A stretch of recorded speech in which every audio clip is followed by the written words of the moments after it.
Oh, there's Madison. Hey, Madison.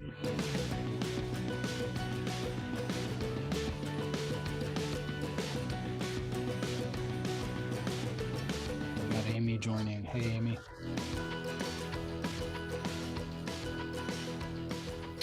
Welcome to day 5. You made it of the 5-day Chief of Staff Challenge. Let's give it up for your host, the one and only Tyler Paris. Hey, everybody. Welcome to the 5th and final day of our 5-day Chief of Staff Challenge. If you want, you can come off mute and say, oh, I know. I wish we could just keep geeking out on this stuff, but we do still have today. And for this half hour today, I still want to give you some immediately applicable tools, tips, frameworks, things that can help you do your job better. So that by the end of today, you should now have at least 5 new ways to add value for your exec and leadership team, one from each day of this challenge. The savvy among you will have found even more, I suspect. And of course, as you know, the idea in this 5 days is to give you just a taste of what we cover in our mastermind cohorts so that you know there's real value there and it is well worth the investment. So, John, do you want to go ahead and cue that video up again, please? Here you go. Hi, Tyler Paris here. I'm so excited to kick off our 4th Chief of Staff Mastermind cohort, a year-long learning cohort that combines the power of Chief of Staff specific training, group and one-on-one coaching, and peer advisory. Don't just take my word for it, why it's an awesome learning opportunity. Take it from participants themselves. I really enjoyed participating in the cohort this past year. It was a great opportunity to learn and grow from my peers. I get great energy from making connections like these, where we support each other. I'm excited to be part of this cohort and be amongst my peers. And it really helped me encourage my leadership team to have those tough conversations with folks we didn't want to lead. It was amazing how much we had in common despite coming from completely different industries. Overall, it's a win-win for everyone if you get involved in the cohort. I definitely recommend it. Enough said. Don't miss out on astronomical ROI. Sign up for Cohort 4 today and become the leader your organization needs and you want to be. All right, you don't want to miss it. Today, I want to open our session really by having each of you chat what question or challenge related to decision support, if you could answer it or overcome the challenge, would make the biggest difference for you, your exec, or your leadership team. So you can go ahead and drop that in the chat. I'll highlight those as they come in. Just let us know what big questions or challenges you have around decision support that would make the biggest difference for you. Well, Tyler, decision support, like I'm one of those decision makers. I got to know all the options before I make a decision. Good to know. I don't know if you've ever done the insights training. They talk about the different ways people make decisions, and it's one of those working styles assessment kind of things. I think in coronavirus, though, like we've learned how to make snap decisions, right? Like, because you don't have that much time. Thank you, Liz, is that sometimes you just got to make that decision from your gut. Yeah. Whether you like it or not. Yeah. Delegation by founders to allow others to make decisions. Yes. Let go. Funding, resourcing availability. That's a good one.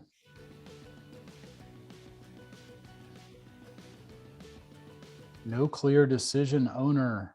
Ouch. Well, decisions by committee. Yikes. Yeah. It's funny. We cover a lot of that in our segment on power. Where we talk about how to use power for good and not go to the dark side. And we talk about when there's a time to actually just decide and make unilateral decisions, even if you typically have a culture of shared ownership and that sort of thing. So that's an interesting dynamic for sure. Clarity on the end goal, keeping everybody focused on that. Yeah. I was gonna say, Tyler, but what if your boss is Darth Vader?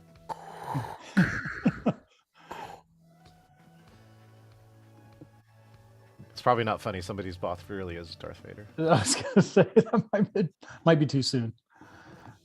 Agree with Liz, no clear decision owner or ownership of the process. So process owners are really important for sure. So This is great. I appreciate these. They're all great examples. And I don't know if we'll cover every single scenario in the time we have today, but these are the kinds of topics we definitely dive into deeper on our cohort. But for today, I think we might get at some of these because poor decision-making has littered history with disasters such as the Deepwater Horizon oil spill, the financial collapses of 2008 in the United States and 2011 in Europe. Going back in time a little further, some famous examples like the grounding of Swiss Air, major setbacks at Marks and Spencer in the UK, and also British Airways somewhere in the late 90s, early 2000s. And then you go back to the Space Shuttle Challenger, a very famous example. One of the reasons I do the work I do with chiefs of staff is that I really believe we are the last line of defense against groupthink. And we sit in a really special place among the leadership team in terms of our ability to influence and facilitate discussions that lead to better decisions, because everyone else on the team might not be might be incented to stifle their true opinion. And it might not be politically expedient for them to raise dissenting points of view. Now, hopefully you work in a culture where you have that psychological safety. And if not, hopefully you're able to counsel your exec on creating that culture. But if a lot of folks meet in an organization where that's not the case. And so I always try to meet folks where they are, whether or not you've earned that spot at the table yet. I'm hoping today you walk away with a couple of tools and frames for thinking about decision support for your principal, exec, and leadership team, so that you'll be more strongly positioned to not only be that last line of defense, but a proactive force for good decision making. So there's a whole field of study devoted to decision making, decision science. You see MBA programs focused on it, certificate programs. There's a lot of focus in today's business literature on storytelling with data, big data, data science, analytics, and that's all cool. I'm not detracting from those things one bit when I say a lot of teams, and I would include some chiefs of staff, don't answer some more fundamental questions before they get to a lot of that stuff. So our goal today is not really to comprehensively or academically cover decision making. There's so much to it, as even our quick chat of challenges shows. But our goal today will really be to just quickly contextualize decision support for chiefs of staff and address these more fundamental questions. And if we were in a 90-minute cohort meeting, we'd probably divide into small groups and wrestle through your specific decision challenges. You could get peer review on that or peer feedback on that. But today, we're just going to stay in the large group. We're going to heavily rely on whiteboarding. So here we go. One way to get at this really big topic is to essentially assume that decision support in the chief of staff role boils down to 4 questions. What decision do I or we need to make? And when? So do we even need to make a decision right now? How do we know? Number 2, what influences our decision making? So if I were to stop and take a snapshot of the Zoom gallery here or the conference room as we're discussing a decision to be made, what are the dynamics going on here? Like, what are the little thought bubbles that I would put over each leader's head? Like, what do I think is going on in there? How do we frame or queue up a final decision? That's the 3rd question. And then finally, how do we work to ensure genuine commitment to the decision by relevant stakeholders, not just head nodding and agreement on it? Because so many times what I hear from folks is, I thought everybody was agreed in the meeting, but by the time they got to the elevator after the meeting, they were already undermining it, trashing the decision, speaking badly of other people in the room, and then it just stymied. It didn't go anywhere. So we want to avoid that. So what we're going to do today is we're actually going to we're going to mark up some whiteboards using some of the annotation tools available to you in Zoom. You could use tools like Mural or Miro for this too. And there are some sophisticated whiteboard tools out there, but today we're simply using PowerPoint as a background. So I'm just going to pull up a slide and we're just going to mark it up. And this is another tool for your virtual facilitation toolbox, hearkening back to Wednesday, that you can try at your next meeting too. In case you need a refresher, or in case your annotate bar doesn't display automatically, once John shares the slides in Zoom, you can look for the View More Options button, as you can see on the graphic here on the screen. On a PC, it's usually in the upper to middle right of your screen. And on an Apple product, you might need to tap the screen to see that menu. You should find an Annotate toolbar, which is this cool little graphic over here where John has the text box selected. And also, since Zoom makes text really small by default, what you might want to do is scroll across to that format button. And if you change it to about a size 40 something, it'll be easier for everyone else to see, but not so big that it takes up the whole screen. So once you've got that set, just click back on that text tool, and then you can start putting in text boxes in a minute. So, and I'll tell you how to do that. So as you can see, what decision do we need to make and when? I've taken one of those high level questions and I've put on this slide, and all you got to do is write down any additional questions, methodologies, tools, or techniques you think you'd need to use to arrive at the answers to that question. Okay, so for example, under this, I might say, further questions might be, do we need to decide now? And why, or how do we know? Something like that. There can be lots of other questions. I'm not suggesting that's the only answer. Or you could put methods, tools, and techniques, like I'd use an Eisenhower matrix, or I'd do root cause analysis, or I'd do the 5 whys. I know somebody was talking about keeping them focused on the end goal. Let's make sure that's the right goal, whatever those tools are. So we'll take about 2 minutes on each slide. Go ahead and start marking that up with the questions, tools, or frameworks you'd use to answer that question. What decision do we need to make and when? And again, then I'll just last tip here is to make sure and click out of the box so it'll actually show for everybody else. So while you're editing, we can't see it. And then once you click out of the box, we can see it. Who's going to be our first? Thank you. You can scribble anything too. We just want to make sure this is working for you. Because we're going to show them this other secret tip about it, Tyler. Right? How many of you miss Post-its?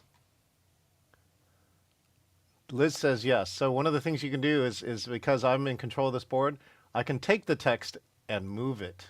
Therefore, you can categorize your items and text that you have. So hopefully you're seeing this move sure to click out of your box text moving around.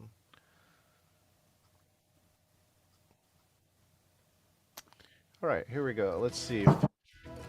Liz has got the line. Thank you. So Liz, if you go from the line here, from the draw to the text, you can actually then use text instead of line drawing, because I know my handwriting is not Tyler acceptable. My dad was a doctor. It's not my fault. Right? Rule number 1, blame your parents. There we go. Thank you very much. Do we need to decide now? How do we know? Good. Tracy's got a text here, purple on the bottom right. Thank you, Tracy. Great to see you again. I love you got your Friday wear on.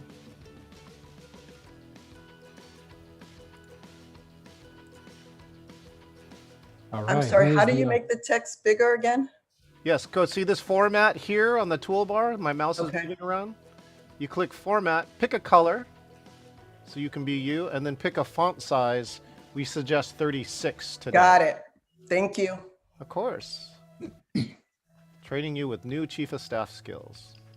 By the way, this is available to anyone inside of Zoom. Yeah, this is just default. Yeah, kind of native technology. What impact do our decision options have? Yes, that's a great question to be asking, right? That was Wendy, by the way. Thank you. That's one of the tips too, is after I click on it, it will tell me who wrote it. Like Liz wrote, who is the ideal customer, Tyler?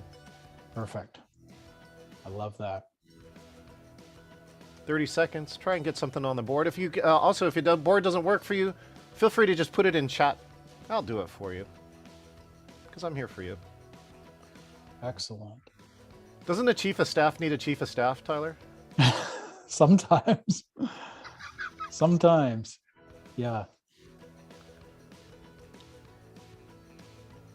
Tell you what, we could do it this way too. Raise your hand if you're having issues, or just you can raise your virtual hand or let us know if you're having issues.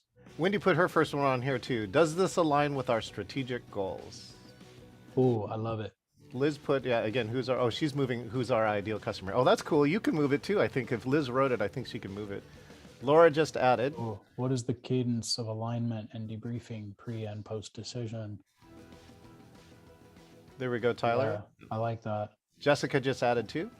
Which decision project will make the most impact? Yes, great. A gold star in a way, because I think teams really have a hard time prioritizing. So side note, you can also click stamp and I can give a gold star. Love it. All right. Is this a short-term or a long-term issue? Thanks for putting the arrow next to just, yeah. You don't want to be penny wise and pound foolish, right? Here we go. So Tyler, I've saved it. And for those who are here in Zoom, I have placed it in the chat for you. So if you wanted to keep this, you can now download. All I did was save it, open the folder, and dragged it to the chat. So I think we're good, Tyler. You ready to go to the next one? One sec. We had a couple priorities, and then we had this one last one. I just want to highlight it for a sec. So what is the impact of not making this decision? And I love that one because a lot of times, one of the little psychological tricks, maybe we talked about this the other day, in helping your teams move forward on something where they're stuck, is to make the fear of inaction worse than the fear of moving forward. So yeah, that's a good one. I like that. So this is great. Go ahead, John. We can move on to the next slide. We've already got our screenshot there. So all right, we're ready. All right. What? Wait, that's the same question. Yep, I'm ready for you now. Moving to next question. Go ahead. Yes, there we go. What factors are influencing our decisions? So are there environmental factors that we need to consider? When I look around the room or the gallery view in Zoom or Teams, like, what do I think is going on in everybody's head? What's happening here? So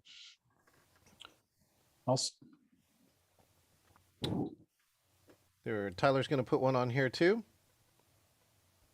And what we can do with this, by the way, too, is feel free to, if you are more a verbal person, feel free to unmute. We got 2 minutes to hear some comments about your factors. Oh yeah, PR, social media, social impact. That's one of the big ones. Yeah. Yeah. Time pressures. John mentioned earlier, we've kind of learned to make some snap decisions too. And maybe there's a time to make unilateral decisions. As much as we love collaboration and consensus building and things like that, opportunity costs. Love that. Thank you, Wendy. Wait, was that supposed to be inside the pie chart, or was that different? I made a clock. It was a clock. Okay. I made a clock. All right. This is why John is my producer, not my graphic designer. I will crush you all in Pictionary. Just kidding. Stakeholders. Yes. What stakeholders have we not considered? Yes. Stakeholders. Great. Yeah, that's a statement. I love one of my favorite activities, and I think for a lot of people too in our cohort, is we do a map your world activity, where you literally map out all the stakeholders that you can think of in your ecosystem, which, if you think about the old school transparencies that they used to use in grade school, that your teacher would wheel in a cart and use this lit up projector and put transparent slides on top. You can just layer different things on top of that map. You can look at communication flows, you can look at workflows, you can look at your strategic relationships. You can do so much with that kind of mapping. So I love the stakeholders being considered here. If there aren't any others, we can go ahead and move on, I think, because it's been a while since I saw any new items pop on here. Let me save that. I'll put that inside the chat. Oh, cascading second order effects. Yes. You got the second one here. I'll save that here too. Thank you so much. I'm going to clear this and move on to your next piece. I'll put it back in the chat here in just a moment. All right, your third question, Tyler, is... By the way, I'm just proud of you all for even thinking about that. You'd be surprised how many teams do not even think about the second order ripple effects of decisions, which leads to a lot of unintended consequences. So that's awesome. How should we frame the decision to be made? right? So you and your exec, you might have reams of data in front of you. Your team might have teams of data, or sorry, reams of data. How do you distill that? What's the essence of the decision to be made? Oh, and I'm just recognizing that Jessica was able to download the screenshot herself into a PDF and chat it too. So Jessica, you don't have to say sorry. I'm impressed. That's an advanced, intermediate to an advanced Zoom skill. Let's take 2 minutes on this board again. If you feel free, you can unmute if you also have some additional comments or questions. Yes, back to what problem are we trying to solve? Great opportunity to do some divergent thinking with everybody, get the ideas on the board, and then start figuring out what it actually is, maybe. Yeah. Cost, time, talent, treasure. Yes. Yeah, you probably frame it to that point. You probably frame your decisions in the language that people need to hear, right? So your engineering department might hear the same issue slightly differently than your legal department, or your head of people, or the comms team, or the product team, et cetera. So what problem are we trying to solve? What's the total addressable market for, how will this impact hiring and retention? Oh my gosh, yes. So much that right now, right? Thank you to Laura, Liz, and Rob for the comments. Yeah, if we make this decision, are we going to lead the news tomorrow morning? And in a good way?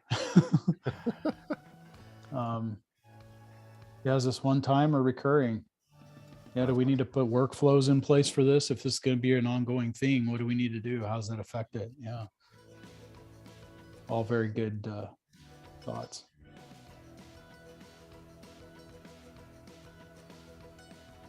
Rob, do you want to add one more comment to yours? You feel free to unmute and just let us know, why did you chat that, or why did you whiteboard that? On the recurring question? Yeah. Yeah, it was along Tyler's line. Is this a one-off that we're, solving a pop-up question, or is it long-term, or are we going to keep readdressing this issue? Yeah. Got it, Tyler. All right, I already have a snapshot. You ready to go to the next one? Yep. Okay, here we go. And now your fourth question of the day is... And final, how do we ensure commitment to the decision made? How do we ensure commitment? Right? Wait, Tyler, have you ever had a team that took all this time, made a decision, and then unmade it like a day later? Well, that's what I was talking about earlier. By the time we got to the elevator after our leadership team meeting, no sooner than we got to the elevator after the meeting, people were voicing their true opinions that they had not mentioned in the meeting.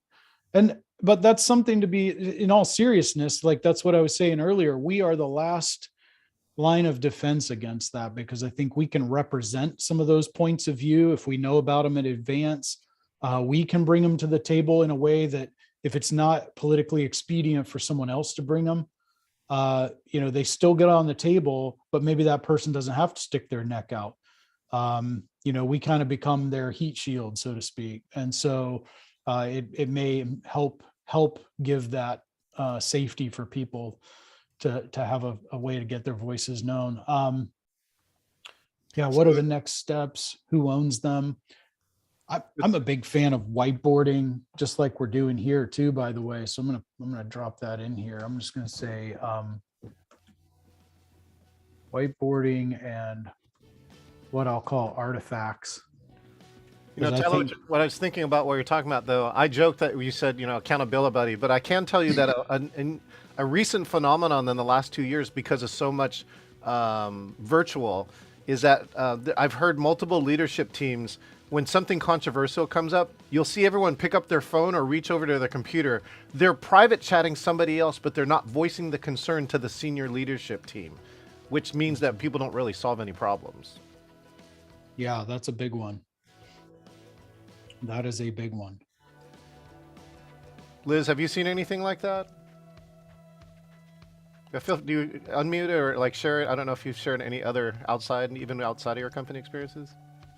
Yeah, even we do it when people are talking senior leadership will side chat and Slack, right, about like what's being discussed to align before, we re-chat with everybody who's on the call. Perfect. Thank you so much for sharing, Liz. Yeah, check in with folks before the meeting starts. Use that sneaker diplomacy. Absolutely. Okay, Tyler, I have saved the last one. That's our last whiteboard, right? I think so. Back to you, Tyler. It should be. Yeah, well, that was kind of a quick run through those 4 fundamental questions about things we could be asking at each of those to get at those questions. I mean, before you ever get to looking at what data is the right data for us to collect, you've got to be thinking about, why do we need to make a decision? What's the importance of it? Then you figure out what data to go get. So all the literature today focused on data and analytics and science, data science, and those topics are very good. And by the way, the framing the decision is probably where that, storytelling with data comes in really handy, right? Like you want to cast a vision for what you need to get to as a team and that sort of thing. And so it's not that those things aren't important. I just think those questions are the ones that I've heard from chiefs of staff the most, that are sort of the, everybody's heads down moving 100 miles an hour. Let's pull them up a little bit and ask some of these more fundamental questions before we get to a lot of that other stuff. So, I wanted everybody to get ready to blow up the chat with one thing you're taking away of value from this session today, or maybe not just today, but if you've attended multiple days with us, what's your biggest takeaway from this whole 5-day challenge? And I want you to get your answer ready in the chat, but don't hit enter yet until I tell you to. And we're going to see if we can break Zoom by chatting everything at once in just a minute. But hopefully you have taken real value from today, at least having seen other folks' challenges or some of the whiteboard answers. It's given you some things to think about, and it looks like you have. And in this 5-day challenge as well, on Monday, we talked about a framework for getting role clarity with your exec. On Tuesday, we examined questions you can ask of hard to measure work. So you can articulate the value of what you're doing. On Wednesday, we covered some tactics for more engaging virtual and hybrid meetings. And I gave you another tool today for that with the slide annotations. On Thursday, we explored how questions enable you to be the trusted partner, confidant, and strategic advisor in a way that even just giving advice doesn't. And today we provided some questions that will hopefully help you and your leadership team make and execute great decisions beyond just the tactics of data and analytics. So, in the last 5 days, I've given you some chief of staff specific training. We've done some group coaching. We've done some peer advisory. We've done some small group work. We've done whiteboarding. We've used lots of modes and media to kind of engage you in this content. And I think the only thing we were really missing is one-on-one coaching sessions, and also the experience of the kickoff that we do in our cohort, where we come together as a group, we set shared definitions of success, and that really helps the cohort kind of congeal at the beginning, and also models tools you can use with your leadership team for creating shared context, especially maybe if you're at your offsites. And there's a lot of bonding that happens in those early sessions in the cohort, by the way. Some of you might already be able to use the tools and tips and ideas that you've picked up this week to generate value in your organization.